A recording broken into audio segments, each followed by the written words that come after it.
जिंदगी में हर इंसान कुछ ना कुछ ढो रहा है। कोई डर ढो रहा है, कोई गुस्सा, कोई पछतावा, कोई अधूरी चाहत। हम बाहर से सामान्य दिखते हैं, मुस्कुराते हैं, काम करते हैं, लेकिन भीतर एक लगातार दबाव चलता रहता है। हम सोचते हैं समस्या बाहर है, हालात में, लोगों में, पैसों में, रिश्तों में, लेकिन सच ये है कि असली बोझ बाहर नहीं, भीतर जमा होता है। हर इंसान खुश होना चाहता है, कोई दुखी होना नहीं चाहता, फिर भी दुख बना रहता है। क्यों? क्योंकि हमने कभी सीखा ही नहीं कि अपने जज्बातों से क्या किया जाए। जब डर आता है हम भागते हैं, जब गुस्सा आता है हम दबाते हैं या किसी पर निकालते हैं, जब दुख आता है हम उसे कमजोरी समझते हैं, और यहीं से हमारी असली परेशानी शुरू होती है। हर दबाया हुआ जज्बा खत्म नहीं होता, वो भीतर जमा होकर तनाव बनता है, बीमारी बनता है, नींद खराब करता है, रिश्तों को तोड़ता है। हम इसे ह्यूमन कंडीशन कहकर स्वीकार कर लेते हैं, लेकिन क्या ये जरूरी है? इस किताब का मूल संदेश बहुत सीधा है। दुख इसलिए नहीं है कि जिंदगी कठिन है, दुख इसलिए है क्योंकि हम पकड़े हुए हैं डर को, अपेक्षाओं को, बीते हुए कल को, भविष्य की चिंता को। लेटिंग गो का अर्थ है छोड़ देना, लेकिन बाहर की चीजें नहीं, भीतर की पकड़। छोड़ने का मतलब ये नहीं कि आप हार मान रहे हैं, छोड़ने का मतलब है आप भावनाओं से लड़ना बंद कर रहे हैं। जरा सोचिए, आप गुस्से में हैं, कोई बात आपको चुभ गई, आप भीतर ही भीतर उस सीन को बार बार दोहराते हैं, आप लड़ते हैं, सही साबित होने की कोशिश करते हैं। अब सोचिए, अगर आप उस गुस्से को जस्ट महसूस कर लें, बिना कहानी बनाए, बिना दोष दिए, बस शरीर में देखें कहाँ है ये गुस्सा, सीने में, जबड़े में, पेट में। आप कुछ नहीं बदलते, बस रहने देते हैं। धीरे धीरे उसकी तीव्रता कम होने लगती है। यही लेटिंग गो है। भावनाएं आग की तरह हैं, अगर आप उनसे लड़ें तो जलाती हैं, अगर आप भागें तो पीछा करती हैं, लेकिन अगर आप बस देख लें तो बुझ जाती हैं। हमारी सबसे बड़ी भूल ये है कि हम भावनाओं को खतरा समझते हैं। हमें लगता है अगर डर को महसूस किया तो टूट जाएंगे, अगर दुख को जगह दी तो डूब जाएंगे। लेकिन सच उल्टा है। जो भावना पूरी तरह महसूस कर ली जाती है वो टिकती नहीं, जो भावना दबाई जाती है वो जिंदगी भर पीछा करती है। यही कारण है कि एक ही पैटर्न बार बार लौटता है, वही रिश्ते, वही दर्द, वही डर। लेटिंग गो कोई थ्योरी नहीं है, ये एक अंदर की प्रक्रिया है। आप सोच से नहीं, महसूस करने से मुक्त होते हैं। जैसे जैसे आप छोड़ना सीखते हैं, आप देखते हैं आप वही नहीं हैं जो आप सोचते थे। आप डर नहीं हैं, आप गुस्सा नहीं हैं, आप दुख नहीं हैं, आप वो हैं जो इन सब को देख रहा है। यहीं से असली आज़ादी शुरू होती है। आप धीरे धीरे हल्के होने लगते हैं, बिना वजह मुस्कुराने लगते हैं, बिना कारण शांत महसूस करते हैं। और सबसे सुंदर बात, जिंदगी बदलती है बिना जोर लगाए, क्योंकि जब भीतर की पकड़ ढीली होती है, बाहर की दुनिया खुद ब खुद बदलने लगती है। अब एक पल के लिए जो भी भावना अभी मौजूद है, बस उसे महसूस करें। कुछ मत बदलिए, कुछ मत ठीक कीजिए, बस रहने दीजिए। यही शुरुआत है। जब हम भावनाओं को छोड़ना शुरू करते हैं तो सबसे पहले जो चीज सामने आती है वो है डर। डर सबसे गहरी और सबसे आम भावना है। डर ही वो जड़ है जिससे चिंता, तनाव और असुरक्षा पैदा होती है। डर हमेशा भविष्य में रहता है। अभी इस पल में डर नहीं होता, अभी इस पल में सिर्फ कल्पना होती है। हम डरते हैं कि कुछ खो जाएगा, कि कोई हमें छोड़ देगा, कि हम असफल हो जाएंगे, कि लोग क्या सोचेंगे। लेकिन अगर आप ध्यान से देखें तो डर कभी भी सच नहीं होता। डर सिर्फ एक ऊर्जा है जो शरीर में महसूस होती है। लेटिंग गो में डर से लड़ना नहीं होता, डर को हटाने की कोशिश भी नहीं होती। डर को पूरा महसूस किया जाता है। जब डर आए तो खुद से पूछिए, क्या मैं इस डर को बिना भागे, बिना बदले कुछ पल के लिए महसूस कर सकता हूं? सीने की धड़कन तेज हो सकती है, पेट में कसाव हो सकता है, सांस थोड़ी भारी लग सकती है। बस देखिए, कुछ मत कीजिए। आप पाएंगे कि डर की लहर आती है और अपने आप ढलने लगती है। डर टिकता नहीं, हम उसे टिकाए रखते हैं। डर के नीचे अक्सर अपराध बोध छुपा होता है।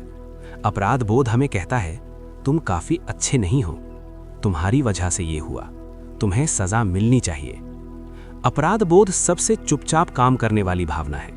यह हमें पीछे खींचती है, यह हमें सफल होने से रोकती है, यह हमें खुश होने नहीं देती।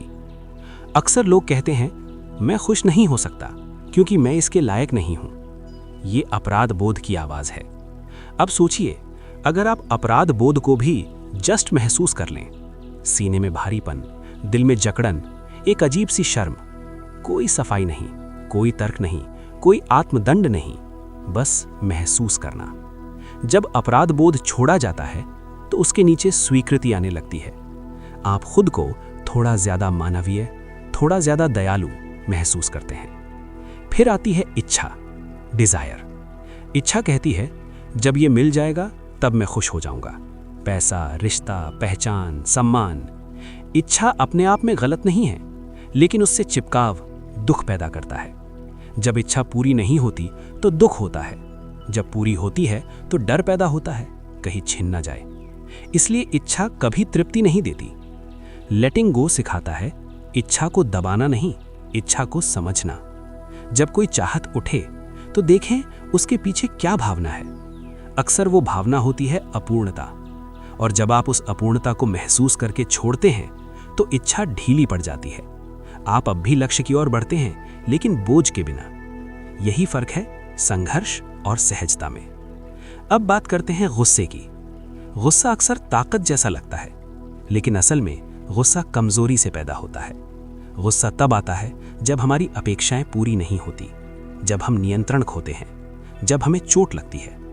गुस्से के नीचे अक्सर डर और चोट होती है। जब गुस्सा आए तो उसे सही या गलत साबित मत कीजिए, बस शरीर में देखिए कहाँ है गुस्सा। जबड़ा भिंचा हुआ, कंधे सख्त, मुट्ठियां कसी हुई, बस महसूस करें। आप देखेंगे अगर आप गुस्से को कहानी ना दें तो वो भड़कता नहीं। गुस्सा ऊर्जा है, ध्यान देने से वो जलती नहीं, शांत हो जाती है। जब गुस्सा छोड़ा जाता है तो उसके नीचे शक्ति आती है। ये शक्ति शांत होती है, इसमें चिल्लाना नहीं होता, इसमें स्पष्टता होती है। यहीं से आप प्रतिक्रिया देना छोड़ते हैं और उत्तर देना सीखते हैं। अब धीरे धीरे आप महसूस करेंगे आप हल्के हो रहे हैं। जो बातें पहले दिनों तक परेशान करती थीं, अब कुछ मिनटों में ढल जाती हैं। आप लोगों को दोष देना छोड़ने लगते हैं, क्योंकि आप समझ जाते हैं कि दर्द बाहर से नहीं, अंदर से उठता है, और जो अंदर से छोड़ा जा सकता है वो हमें नियंत्रित नहीं कर सकता। अब एक पल के लिए अपने भीतर देखें, क्या भी कोई डर है, कोई इच्छा, कोई गुस्सा? बस महसूस करें। कोई नाम मत दें, कोई निर्णय मत करें, बस रहने दें। यही अभ्यास आपको धीरे धीरे आजाद बनाता है। जैसे जैसे डर, इच्छा और गुस्से की पकड़ ढीली पड़ती है, अब एक और गहरी परत सामने आती है, अहंकार, या जैसे हम प्राइड कहते हैं। अहंकार बहुत चालाक होता है।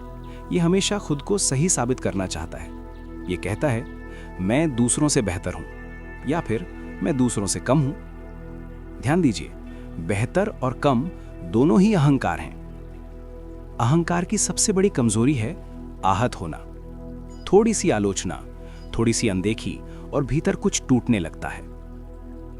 जब प्राइड चोट खाता है तो या तो गुस्सा आता है या फिर खुद से नफरत। अब अगर इस प्राइड को भी जस्ट महसूस किया जाए, सीने में कसाव, दिल में भारीपन, एक चुभन सी, तो आप पाएंगे कि इसके नीचे एक बहुत नाजुक भावना छुपी है, डर कि मैं पर्याप्त नहीं हूं। जब प्राइड को छोड़ा जाता है तो उसके नीचे विनम्रता या ह्यूमिलिटी आती है। विनम्रता कमजोरी नहीं होती, विनम्रता में असीम शक्ति होती है। आपको अब साबित नहीं करना पड़ता, आपको किसी से लड़ना नहीं पड़ता। आप जैसे हैं वैसे ही पर्याप्त लगने लगते हैं। यहीं से इंसान साहस के स्तर पर पहुंचता है। साहस का मतलब डर का ना होना नहीं है, साहस का मतलब है डर के बावजूद आगे बढ़ना। अब आप अपने जीवन की जिम्मेदारी लेना शुरू करते हैं। आप दोष देना छोड़ देते हैं। आप कहते हैं जो भी है अब मैं इससे निपट सकता हूं। साहस वो बिंदु है जहां इंसान पीड़ित नहीं रहता। आप परिस्थितियों से भागते नहीं, लड़ते नहीं, बस सामना करते हैं। और मजेदार बात यह है कि जब आप सामना करते हैं तो जिंदगी नरम पड़ने लगती है। इसके बाद अगला स्तर आता है स्वीकृति या एक्सेप्टेंस। स्वीकृति का मतलब ये नहीं कि आप सब कुछ पसंद करने लगते हैं। स्वीकृति का मतलब है आप संघर्ष बंद कर देते हैं। आप ये मान लेते हैं कि इस पल में जो है वही है। जब आप ये मान लेते हैं तो आपकी ऊर्जा प्रतिरोध से समाधान में बदल जाती है। अब चीजें अपने आप सुलझने लगती हैं। लोग आपको ज्यादा सहयोगी दिखने लगते हैं, परिस्थितियां कम कठोर लगती हैं, क्योंकि अब आप जीवन के विरुद्ध नहीं हैं। स्वीकृति के बाद एक बहुत सुंदर अवस्था आती है, प्रेम। ये वो प्रेम नहीं है जो किसी से कुछ चाहता है, ये वो प्रेम है जो बस बहता है। इस प्रेम में कब्जा नहीं होता, डर नहीं होता, शर्तें नहीं होती। आप दूसरों को जैसा हैं वैसा ही अपनाते हैं, आप खुद को भी जैसा हैं वैसा ही अपनाते हैं। ये प्रेम चुप होता है, गहरा होता है, स्थिर होता है। अब रिश्ते जरूरत नहीं रहते, साझेदारी बन जाते हैं। आप अकेले भी पूरा महसूस करते हैं, और जब किसी के साथ होते हैं तो बोझ नहीं बनते। ये अवस्था बहुत हल्की होती है। आपको अब किसी से कुछ चाहिए नहीं, लेकिन पैराडॉक्स ये है कि सब कुछ मिलने लगता है, क्योंकि अब आप खाली नहीं हैं। अब एक पल के लिए अपने भीतर देखें। क्या अभी भी खुद को साबित करने की कोई कोशिश है? किसी से मान्यता पाने की चाह? बस उसे महसूस करें। कोई जजमेंट नहीं, कोई सुधार नहीं, बस रहने दें। यही लेटिंग गो आपको धीरे धीरे प्रेम की स्थिरता में ले जाता है। जब प्रेम की अवस्था स्थिर होने लगती है तो भीतर एक और गहराई खुलती है, शांति। ये शांति किसी कारण से नहीं होती, ये तब होती है जब कारण ढूंढने की आदत खत्म हो जाती है। ये वो शांति है जहां कुछ ठीक करने को नहीं होता, कुछ साबित करने को नहीं होता, कुछ पाने को नहीं होता, बस होना होता है। इस अवस्था में मन बहुत शांत रहता है। विचार आते हैं लेकिन पकड़ नहीं बनाते। आप उन्हें आते जाते देखते हैं जैसे आसमान में बादल। अब शरीर भी अलग तरह से प्रतिक्रिया देने लगता है। तनाव घटने लगता है, नींद गहरी होने लगती है, सांस सहज हो जाती है, क्योंकि शरीर मन की भाषा समझता है। जब भीतर संघर्ष नहीं होता तो शरीर भी लड़ना बंद कर देता है। इसीलिए लेटिंग गो सिर्फ मानसिक नहीं, शारीरिक उपचार भी है। अब रिश्तों की बात करें। जब हम भावनात्मक रूप से किसी पर निर्भर नहीं रहते तो रिश्ते बहुत साफ हो जाते हैं। अब हम किसी से अपेक्षा नहीं करते कि वो हमें पूरा करे, हम पहले से पूरे होते हैं। इसलिए रिश्ते बोझ नहीं बनते, डर नहीं पैदा करते। आप लोगों को उनकी कमजोरियों के साथ स्वीकार करते हैं और लोग भी आपके साथ सहज होते हैं। अब बात करें काम और सफलता की। जब डर और अपराध बोध ढीले पड़ जाते हैं तो निर्णय स्पष्ट होने लगते हैं। आप ज्यादा सोचते नहीं, ज्यादा महसूस करते हैं। काम अब दबाव नहीं रहता, अभिव्यक्ति बन जाता है। आप वही करते हैं जो स्वाभाविक रूप से सही लगता है, और यहीं से असली सफलता आती है, क्योंकि अब आप स्वयं के विरुद्ध नहीं होते। अब जीवन एक संघर्ष नहीं लगता, ये एक प्रवाह बन जाता है। चीजें अपने समय पर होती हैं, बिना जोर लगाए। अब अंतिम बात, समर्पण, फाइनल सरेंडर। समर्पण का मतलब हार नहीं है, समर्पण का मतलब है विश्वास। विश्वास की जीवन मेरे विरुद्ध नहीं है, विश्वास की मुझे सब कुछ नियंत्रित करने की जरूरत नहीं। जब ये समर्पण आता है तो अहंकार धीरे धीरे पीछे हटने लगता है। आप जीवन को अपने हिसाब से चलाने की कोशिश छोड़ देते हैं, और यहीं सब कुछ सही होने लगता है। आप समझ जाते हैं आप कभी टूटे ही नहीं थे, आप कभी अधूरे ही नहीं थे, आप सिर्फ बहुत कुछ पकड़े हुए थे। छोड़ते ही आप वही बन गए जो आप हमेशा थे, शांत, पूर्ण, स्वतंत्र। अब इस पल में बस अपने सांस पर ध्यान दें। कुछ बदलने की कोशिश मत करें, कुछ पाने की कोशिश मत करें, बस इस मौन में रहें। यही असली लेटिंग गो है। अगर आप यहां तक सुन पाए हैं तो ये केवल एक वीडियो नहीं था, ये एक यात्रा थी अपने भीतर लौटने की। याद रखिए, शांति कोई लक्ष्य नहीं है, ये आपकी प्रकृति है। आपको कुछ नया बनना नहीं है, आपको सिर्फ जो आप नहीं हैं उसे छोड़ना है। अगर ये ऑडियो बुक आपके दिल को छू गई हो तो इस वीडियो को लाइक करें, चैनल को सब्सक्राइब करें और कमेंट में लिखें आपने इस यात्रा में क्या महसूस किया। अगली वीडियो में हम फिर मिलेंगे एक और गहरी किताब, एक और भीतर की यात्रा के साथ। तब तक हल्के रहिए, सचेत रहिए और भरोसा रखिए, क्योंकि जो आप खोज रहे थे वही आप हैं।